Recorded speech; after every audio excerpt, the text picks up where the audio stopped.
दोस्तों नमस्कार। दोस्तों, पश्चिम बंगाल के चुनाव में जिस तरह से ईवीएम के साथ छेड़छाड़ की घटना सामने आई, उसको चुनाव आयोग ने गंभीरता से लिया और यह तय कर दिया कि उन सीटों पर दोबारा से मतदान होगा।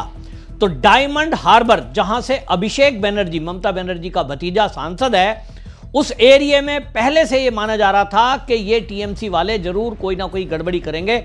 वहां के लोग काफी डरे हुए रहते हैं क्योंकि इनकी गुंडागर्दी इस कदर है कि यहां ये किसी को भी कोई कदम उठाने नहीं देते।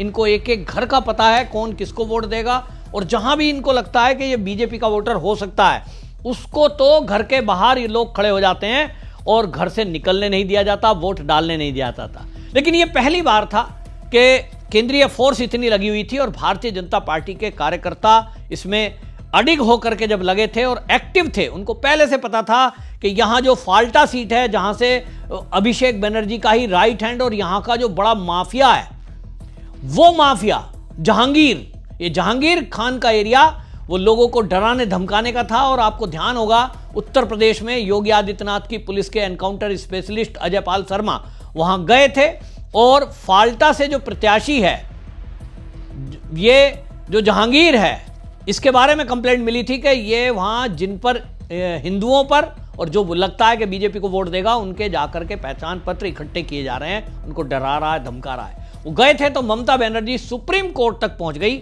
अजय पाल शर्मा की ड्यूटी हटवाने के लिए, लेकिन सुप्रीम कोर्ट से भी राहत नहीं मिली।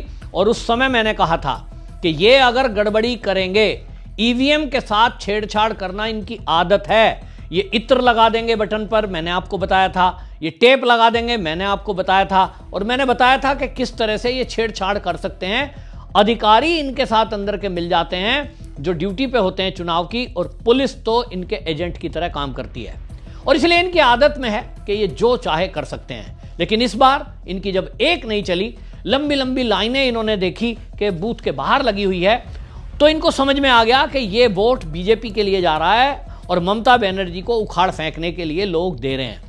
तो इन्होंने फिर भी बाज नहीं आए, ईवीएम के साथ छेड़छाड़ की। ईवीएम पर फिर से डायमंड हार्बर की कुछ सीटों पर, जहां बूथ पर इन्होंने ईवीएम पर इत्र लगाए, कई जगह टेप लगाए, एक जगह रस्सी बांध दी, और एक जगह तो बीजेपी के जो बूथ एजेंट था उसको मारपीट की और कमरे से बाहर भगा दिया। इन सब स्थितियों को देखते हुए भारतीय जनता पार्टी के कार्यकर्ता अलर्ट थे और इन्होंने ये जो दक्षिण जिला 24 परगना है, जो इसके एक है मगराहट पश्चिम विधानसभा की सीट, वहां के 11 बूथ और डायमंड हार्बर के 4 बूथ, कुल मिलाकर 15 बूथ की कंप्लेंट हुई कि, और अभी आपको यह भी बता दूं कि फाल्टा की 30 बूथ की अभी कंप्लेंट, उस पर जांच चल रही है, और जैसे ही जांच पूरी होगी, रिपोर्ट आएगी, तो उम्मीद यह है कि फाल्टा की जो सीट है 30 बूथ पर दोबारा मतदान होगा। शुभेंदु अधिकारी ने भी शाम होते होते मीडिया में यह बात बोली थी कि हमारे पास ये शिकायत है कि फाल्टा में जहांगीर खान के लोगों ने लोगों को डराया धमकाया है, मारपीट की है, महिलाओं के साथ छेड़छाड़ की है और उनको घरों में रहने के लिए मजबूर किया है। जिन लोगों ने बीजेपी को वोट किया वो दिखाई दे रहा था, और जब वो वोट करके वापस आ रहे थे तो उनके साथ मारपीट की गई है।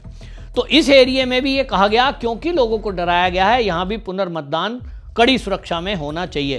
तो वो खैर अगले दिन होगा, मुझे उम्मीद है कि शाम होते होते इस पर भी निर्णय आ जाएगा, क्योंकि काउंटिंग 4 तारीख को है।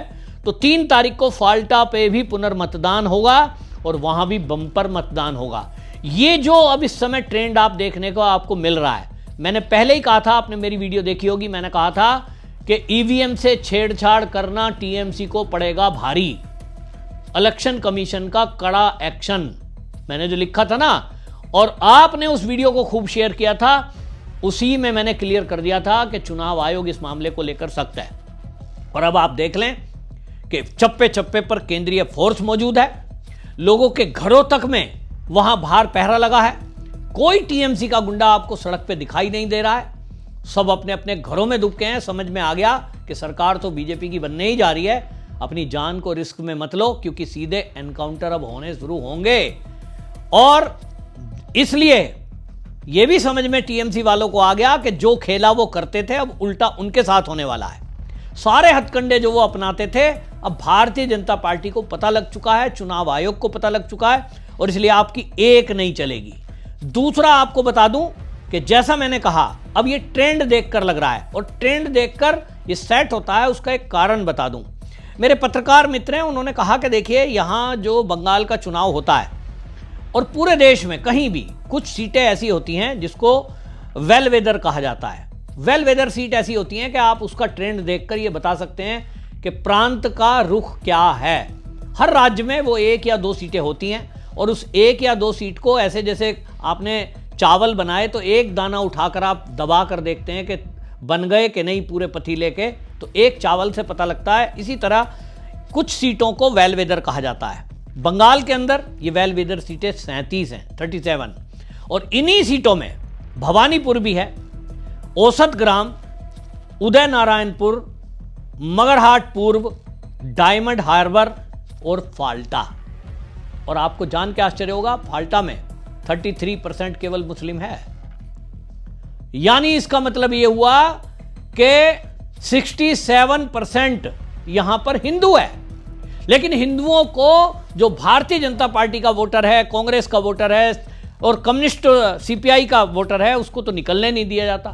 केवल टीएमसी वोट डालने जाती है, और फिर वहां टीएमसी के गुंडे छापा वोट करते हैं। सारों के हिस्से का वोट डालेंगे, वोट प्रतिशत जाएगा 90, और उस 90 में 50% तो होगा ओरिजिनल टीएमसी वाले अपने हाथ से डाल के आएंगे, और बाकी का करते हैं छापा वोट, और उससे ये जीत के अपना डंका बजाते हैं। तो इसीलिए यहां पर शाख पे लगा है अभिषेक बनर्जी और ममता बनर्जी, दोनों की शाख। ममता बनर्जी भवानीपुर में उलझी हैं, और इसीलिए आपने देखा कि वो स्ट्रांग रूम में पहुंच जाती हैं, तरह तरह की नौटंकी करती है, झूठा वीडियो वायरल किया जाता है। और ये जो पुनर्मतदान हो रहा है, ये अभिषेक बनर्जी के लिए झटका है, क्योंकि ये दोनों नेता अपने पूरे बंगाल में सेखी बगाड़ते घूमते हैं कि देखो जी, हम तो 7 लाख वोटों से मैं जीत हासिल की है। आपको पता होगा कि जो चुनाव हुआ था, और उस चुनाव में, लोकसभा चुनाव में, डायमंड हार्बर सीट से सबसे ज़्यादा 7 लाख वोटों से अभिषेक बनर्जी जीता था। अब ये 7 लाख वोट उसको कैसे मिली, ये राज अब खुल रहे हैं। और मैंने आपको बता ही दिया कि वहां ये केवल गुंडागर्दी, छापा, और लोगों को डराना, धमकाना और मारना, केवल यही काम करते थे। यहां आपको यह भी बता दूं कि स्पेशल ऑब्जर्वर के रूप में बंगाल में ही एक ईमानदार रिटायर आईएएस अधिकारी सुब्रतो गुप्ता की ड्यूटी लगाई गई है, और ममता बनर्जी उनके बारे में जानती है कि वो किस प्रकार के आईएएस अधिकारी रहे हैं। ये इनको यहां इस एरिया में विशेष रोल ऑब्जर्वर बनाया गया है। एसआईआर भी इन्हीं की देखरेख में हुई है, और ममता बनर्जी ने इनको भी हटाने में पूरी ताकत लगाई। हाई कोर्ट, सुप्रीम कोर्ट, सब जगह गई कि भाई इनको हटाओ। ये जो सुब्रतो गुप्ता इस समय यहां स्पेशल ऑब्जर्वर है, और इनकी देखभाल में केंद्रीय फोर्स ये सब ड्यूटी लगाकर यहां एक एक पल पल की नजर बनाए हुए हैं। पूरा झटका देने की तैयारी है। एक तरफ ममता बनर्जी भवानीपुर हार रही है, दूसरी तरफ अभिषेक बनर्जी का जो संसदीय क्षेत्र है, इसमें सारे प्रत्याशी इनके हारने वाले हैं। और ये पुनर्मतदान अगर नहीं होता, शायद कुछ वोट मिल जाती जो इन्होंने लोग डाल रहे थे, तो पहले डाल रहे थे, लेकिन अब पुनर्मतदान में तो लोग गुस्से में हैं कि इनकी गुंडागर्दी की वजह से हमको बार बार प्रॉब्लम होती है, और इस बार इनको सबक सिखाना है। तो लोग जो है गुस्से में हैं, खास तौर पे महिलाएं।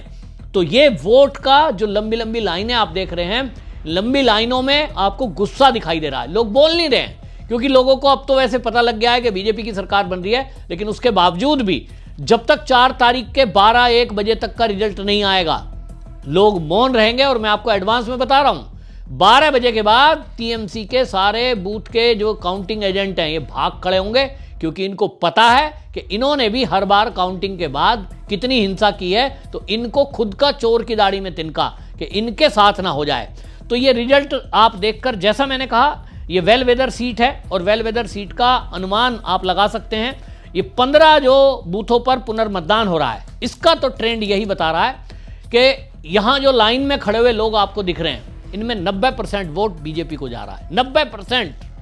आप जान के आश्चर्य होंगे। और ये मैं ऐसे ही नहीं कह रहा हूं, मेरे पत्रकार मित्र वहां एक नहीं है, 4-5 पत्रकार हैं जो वहां पत्रकार बनकर नहीं, आम आदमी की तरह खड़े हैं बिना कैमरे के, और लोगों से बात कर रहे हैं, लोगों से तरह तरह के सवाल कर रहे हैं। और लोग खुद भी बता रहे हैं कि साहब हम तो अपना वोट डाल ही नहीं पाते थे। ये केंद्रीय फोर्स आई, केंद्र में मोदी थे इसलिए आई, और मुद्दे महिलाओं के लिए अपनी इज्जत आबरू का है, युवाओं के लिए रोजगार का है, यही मुद्दे, और वहाँ डेवलपमेंट का है। तो लोग चाहते हैं, डायमंड हार्बर ऐसी जगह है, पढ़े लिखे लोग हैं, और वो पढ़े लिखे लोगों को वोट डालने ही नहीं जाने दिया जाता था, डरते थे वो, लेकिन पहली बार घरों से निकले हैं। तो ये ट्रेंड बता रहा है, लोग अब इस ट्रेंड में निश्चित रूप से आप देखिए ये सेट होगा उदाहरण, और इनको ये पुनर्मतदान भारी पड़ने वाला है। इनको लग रहा था कि हम ईवीएम में कुछ भी करेंगे, हर बार की तरह कुछ चल जाएगा हमारा, लेकिन इस बार अब अभिषेक बनर्जी को दिन में तारे दिखाने का काम वहां की जनता कर रही है। आपकी क्या राय है कमेंट में जरूर लिखें, और इस वीडियो को शेयर जरूर करें ताकि बंगाल में जो लोग वोट डालने अभी नहीं गए हैं उनको पता चले कि हकीकत क्या है। वंदे मातरम।